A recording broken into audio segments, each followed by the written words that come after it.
yang diberikan kepada Nabi Muhammad ragu terhadap Al-Quran, fa'tu bisurah, maka buatlah satu surat aja, cari yang paling pendek, cari yang paling mudah, cari yang paling gampang.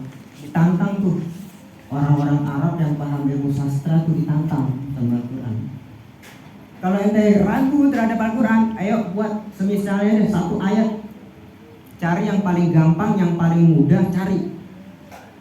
Dan kumpulin semua orang-orang yang paham bahasa di antara kalian, kata Allah Ta'ala. Paham ilmu sastra, ilmu balaghah, ilmu apa? Kalau dari manusia gak cukup, dari bangsa jin, kata Allah Ta'ala, kumpulin semuanya, datangkan satu surat aja dah.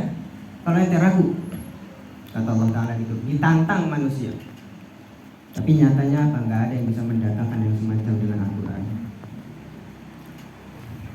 Jadi yang menolak hidayah masuk ke dalam hati mereka itu apa? Hawa nafsu dan kesombongan. Makanya ada riwayat tuh kisah di mana Allah Subhanahu wa taala menciptakan menciptakan hawa nafsu. Allah bilang, "Ya nafsu, siapa lu, siapa gue?" kata Allah Ta'ala. Kata nafsu, lu ya gue. Sombong dia nggak ngakuin kalau dirinya makhluk dan Allah itu Tuhan, nggak ngakuin. Jadi begitu ditanya, siapa lu? Kata nafsu, lu ya gue. Gitu bahasanya. Kata Allah Ta'ala, perintahkan malaikat, bawa ini nafsu ke dalam neraka. Akhirnya dibawa, dicancang, di penjara selama ribuan tahun.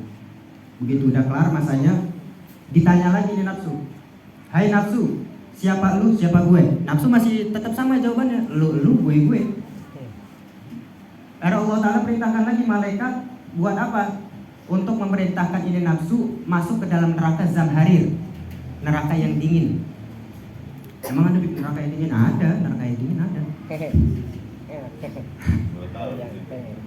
Namanya neraka Zamharir, dalam kitab Tamil Ghafilin itu ada neraka Zamharir. Selama ini kan neraka itu identik dengan api. Sebenarnya neraka itu ada yang dingin. Antum tahu, Anda pernah searching di Google, di media sosial gitu ya, bahwasanya di planet di luar angkasa sana ada satu planet yang apabila orang satu detik aja berdiri di planet itu langsung hancur karena saking dinginnya, badannya tuh langsung hancur. Saking neraka Zamharir lebih dari itu. Nah, gitu. Jadi orang-orang neraka itu kalau panas banget, kalau dingin banget. Gitu. Makanya kan orang-orang dalam neraka itu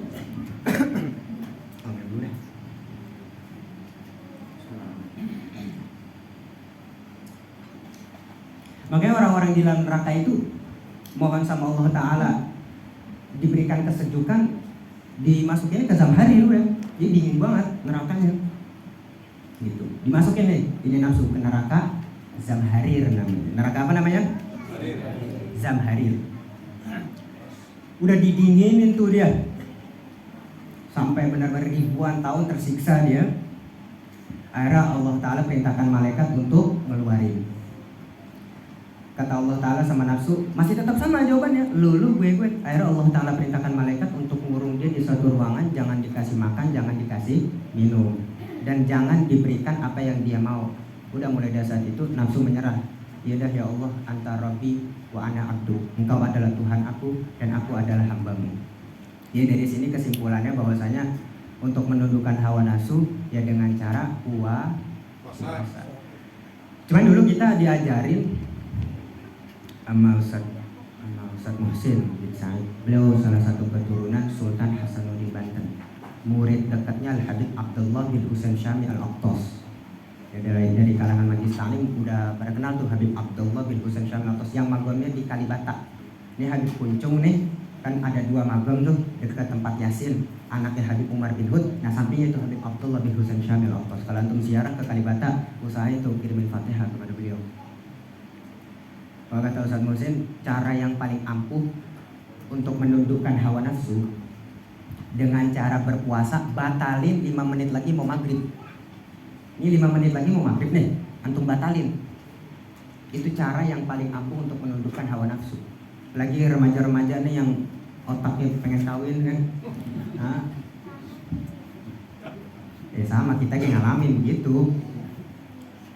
Pengen kawin, ada umur 19, 20 tuh lagi sedang-sedangnya, antum ngalamin dah, tahu dah semuanya. Itu cara yang paling ampuh tuh, nundukin hawa nafsu. Puasa, ya dari subuh biasa kita sahur, niatnya puasa sunnah. Ntar 5 menit lagi pengen maghrib, batalin. Itu cara yang paling ampuh tuh, untuk menundukkan hawa nafsu. Jadi seperti itu hadirin. Sifatnya hawa nafsu ini emang nggak mau dikekang, gitu. Nggak mau diatur dan bisa dikendalikan lewat puasa. Serta apa? Serta kita bisa memandang wajah orang-orang soleh, dapat nasihat dari mereka. Kenapa? Karena jikalau bukan karena wasilah mereka, kita nggak bakal bisa mengenal agama kita. Dan harus memiliki kesetiaan terhadap guru.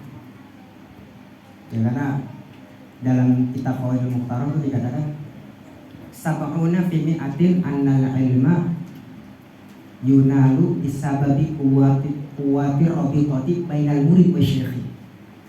70% ilmu yang kita dapat nih, Bu, Pak. 70% ilmu yang kita dapat bukan karena kita belajar sungguh-sungguh, tapi karena sebab kuatnya ikatan murid terhadap guru. Makanya usahakan nih ibu-ibu nih, bapak-bapak semua, kalau berguru sama satu habib, sama satu kiai, sama satu ustadz gitu, usahakan nama antum dikenal sama dia. Jangan sampai ora. Sebab nanti di akhirat kita ditanya sama Allah Ta'ala, ente belajar sama siapa? Sama Ustadz anu ya Allah, sama Habib anu. Pas ditanya sama Habibnya, ternyata Habibnya nggak kenal. Secara sanad dia dapat, sanad ilmunya dapat, cuman kan dia nggak kenal. Makanya dalam qasidah Ya Rabbama tuh, qasidah Syekh Habib Qadir Salim tentang kita mencintai orang-orang soleh, ada tuh. Awama alim tabi annana ahlul wafa wa muhibbuna mazalata taliwana ya Rabbama katawa sofa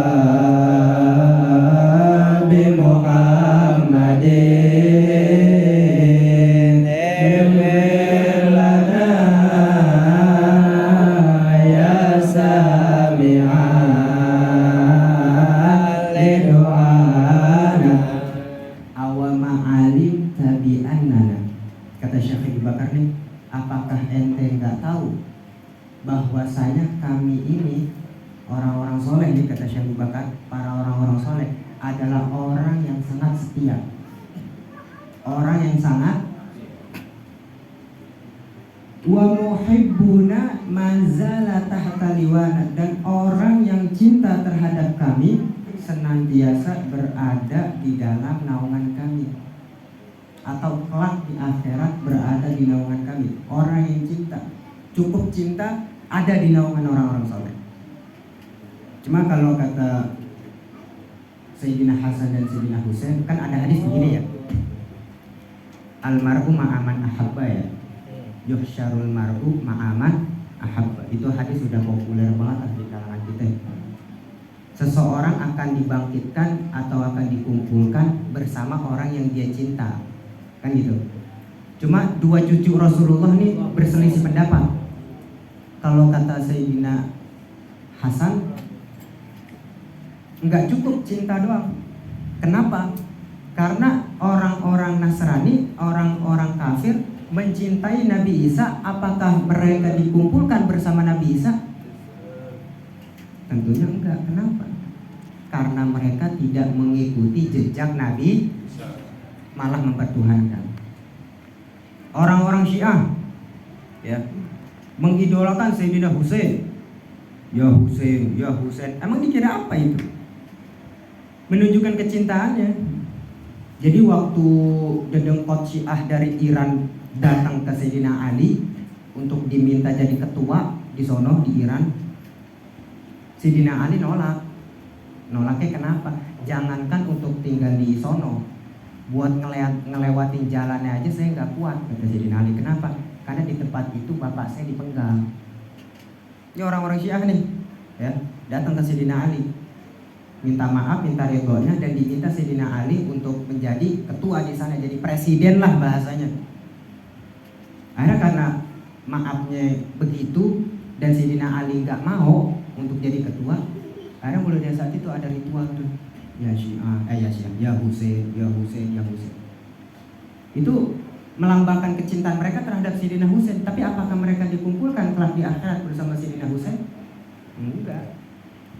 Kenapa? Karena mereka tidak mengikuti jejak Sayyidina Husain. Jadi kalau misalkan orang mengaku cinta terhadap seorang wali, kalau dia tidak mengikuti langkahnya ya sama aja bohong. Kalau kata Sayyidina Hasan begitu.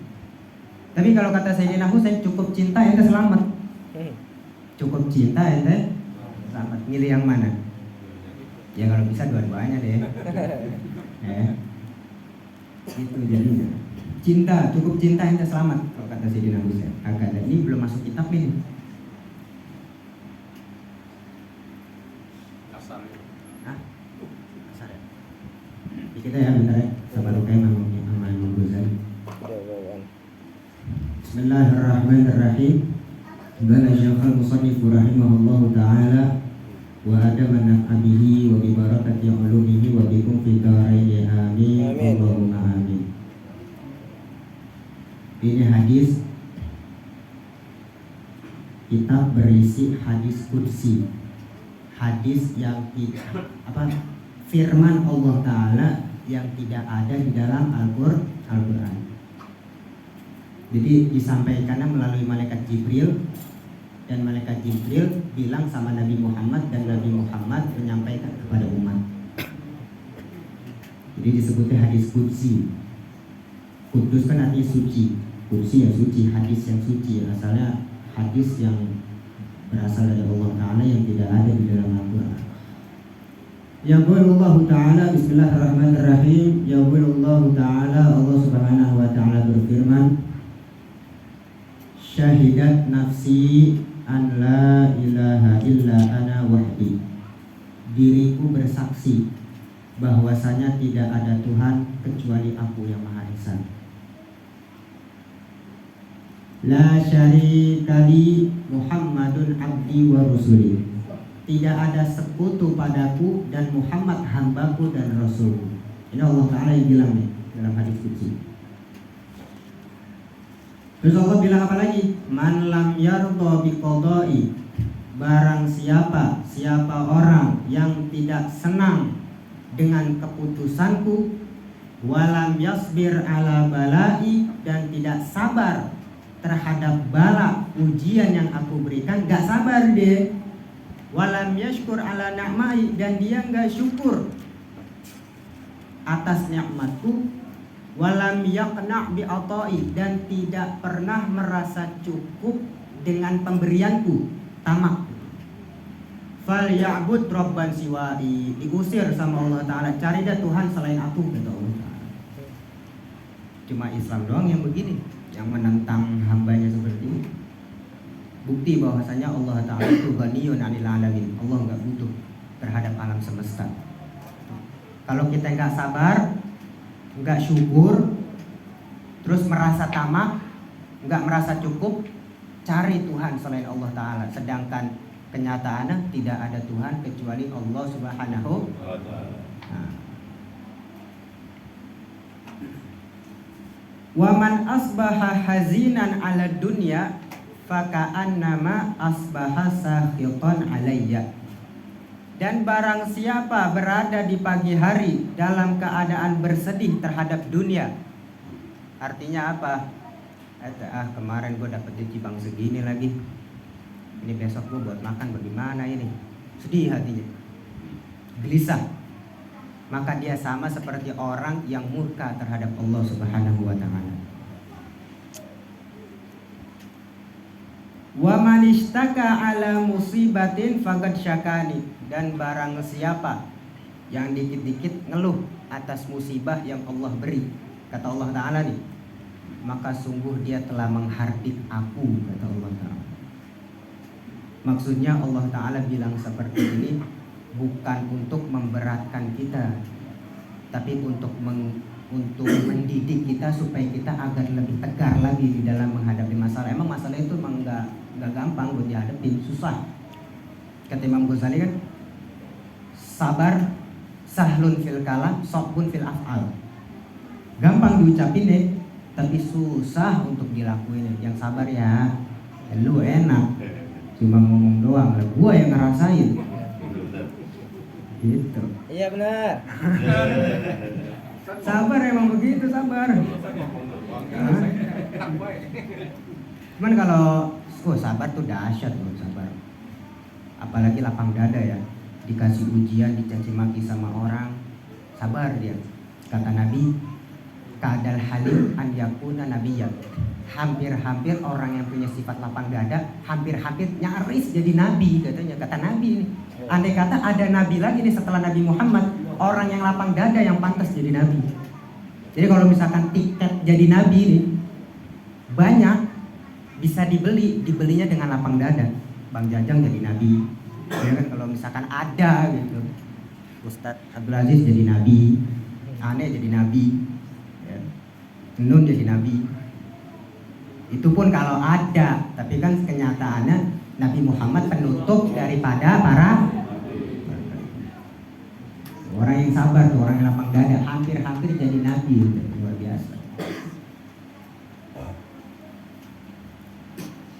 Wa man dakhala, ini kata Allah Ta'ala nih bilang, wa man dakhala ala ghaniyyin fatawadda'a lahu min ajli dhina'ih dhahaba thulutsa dinih. Barang siapa yang bergaul dengan orang kaya, rendah hati sama orang kaya karena kekayaannya, maka hilang sepertiga agamanya, kata Allah Ta'ala. Makanya Syekh Sa'id Al-Maghribi kalau tidak salah, intinya seorang ulama berkata, man athara suhbatal aghniya ala mujalasatil fuqara ibtalahullahu bimautil qalb. Ini barang siapa yang lebih mengutamakan bergaul sama orang kaya ketimbang duduk bersama orang yang susah, maka Allah akan menimpakan di dalam hatinya kematian, hatinya mati. Makanya kalau misalkan ada orang yang bertamu gitu sama antum, mau yang miskin, mau yang kaya, terima aja. Bukan karena status sosialnya dia, tapi hubungan kita sama Allah Ta'ala bagaimana. Gitu. Menerima undangan seorang miskin dan kaya tidak dipandang, sifatnya Nabi. Menerima undangan seseorang miskin dan kaya tidak dipandang. Dulu anak pernah cerita masalah satu kisah. Zamannya Habib Ali bin Abdurrahman Al-Habsyi Kuitang. Dulu beliau diundang sama orang untuk hadir ke acara sunatan anaknya. Habib Ali bin Abdurrahman Al-Habsyi ini di zamannya kalau ibarat kata sekarang ya Habib Naib, Habib Rizik, Habib Ali Al-Jufri, Habib-habib besar lah. Ini orang kan emang orang susah, tukang belut, jualan di pasar. Lindung. Iya, tukang lindung ya. Belut apa lindung yang benar? Lindung. Lindung ya. Ini dia pengen ngundang khitanan anaknya, cuman melalui anaknya Habib Ali, namanya Habib Muhammad. Bib, anak pengen ngundang abah antum nih, cuman anak nggak enak Bib. Saya orang susah, pengen ngundang acara khitanan anak saya. Oh ya kan nanti anak sampai. Disampaikan sama anaknya, kata Habib Ali, di mana alamatnya? Alamatnya di sini, rumahnya gitu. Didatengin. Begitu lewat di rumahnya, maksudnya menuju ke rumahnya dia itu, rumahnya di gang sempit, ya banyak lubang. Dia berkata namanya gang, kucing berak di situ, tikus apa dan sebagainya. Masuk ke rumah dia, selesai acara, beliau dimasakin, diberikan makanan, belut goreng. Karena memang tukang belut kan di sini belut goreng. Padahal Habib Ali Habsyi nggak doyan sama belut, sama lindung gitu, nggak doyan. Dan karena menghargai Sohibul Bait, akhirnya dimakan dengan lahap. Nah, kebesokannya ya orang datang lagi ke Habib Ali bin Abdurrahman Habsyi, Habib, kemarin ana lihat antum kayaknya makan lahap anak kasih lagi. Padahal Habib Ali makan cuma buat menghormati dia. Salah satu daripada akhlaknya orang-orang soleh. Nah itu bukti bahwasanya ini pelajaran buat kita. Mau yang miskin, mau yang kaya, kalau dia datang ke rumah kita atau mengundang kita, terima, jangan ditolak. Karena ini bicara masalah hubungan kita sama Allah Subhanahu wa Ta'ala. Ya mudah-mudahan kita tergolong daripada umat Nabi Muhammad SAW yang mendapatkan keridhaan Allah Subhanahu wa Ta'ala serta syafaat baginda Nabi besar Muhammad SAW.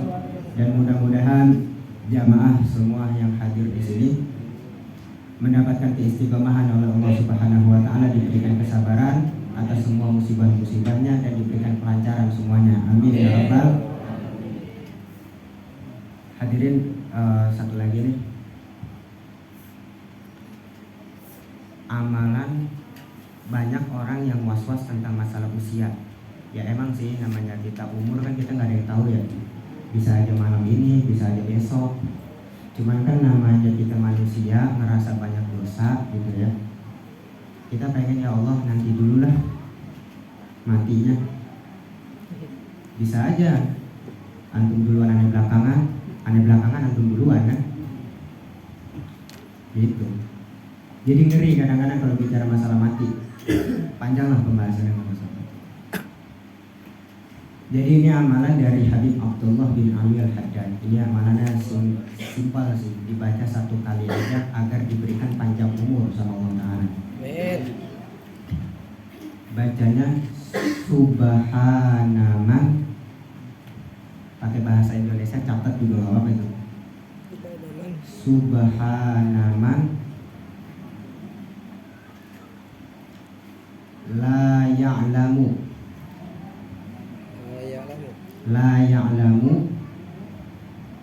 qadrahu ghairuh. Subhanaman la ya'lamu qadrahu ghairuh wala yablughul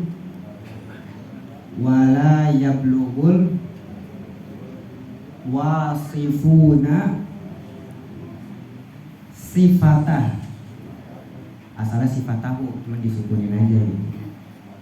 Wala yablughul wasifuna sifatah. Udah? Subhana rabbiyal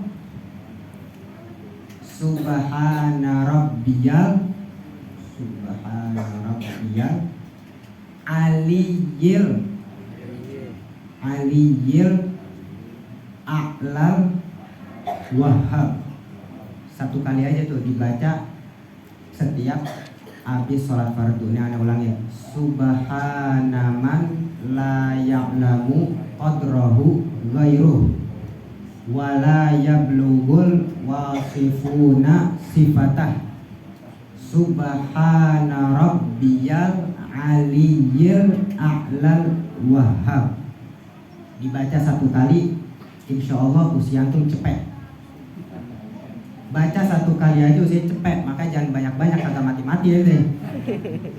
Baca satu kali aja. Ngasim tuh 4 kali deh, 400 tahun. 400 ya. Baca sekali aja cepet umurnya deh. Gitu. Ini amalan dari Habib Abdullah bin Ali Al-Haddad. Ibu-ibu nyatet gak? Alhamdulillah.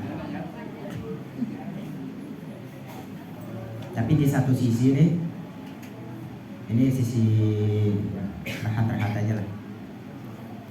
Orang yang punya utang tuh panjang umur, kagak bakalan mati orang kalau punya utang. Susah. Itu dari sisi negatif. Ini sih kita ngambil positifnya aja.